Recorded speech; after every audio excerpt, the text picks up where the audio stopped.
ان کے اوپر آگ کے سائبان ہوں گے اور نیچے اسی کے فرش ہوں گے. یہ وہ عذاب ہے جس سے اللہ اپنے بندوں کو ڈراتا ہے کہ اے میرے بندو مجھی سے ڈرتے رہو. اور جنہوں نے اس بات سے پرہیز کیا کہ بتوں کو پوجیں اور اللہ کی طرف رجوع کیا ان کے لیے بشارت ہے. تو میرے بندوں کو بشارت سنا دو جو بات کو غور سے سنتے ہیں پھر سب سے اچھی باتوں کی پیروی کرتے ہیں. یہی وہ لوگ ہیں جن کو اللہ نے ہدایت دی اور یہی عقل والے ہیں. بھلا جس شخص پر عذاب کا حکم صادر ہو چکا ہو تو کیا تم اسے جو دوزخ میں پڑا ہو نکال سکتے ہو؟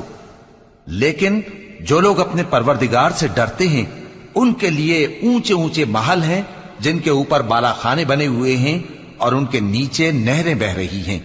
یہ اللہ کا وعدہ ہے، اللہ وعدے کے خلاف نہیں کرتا. کیا تم نے نہیں دیکھا کہ اللہ آسمان سے پانی نازل کرتا پھر اس کو زمین میں چشمے بنا کر جاری کرتا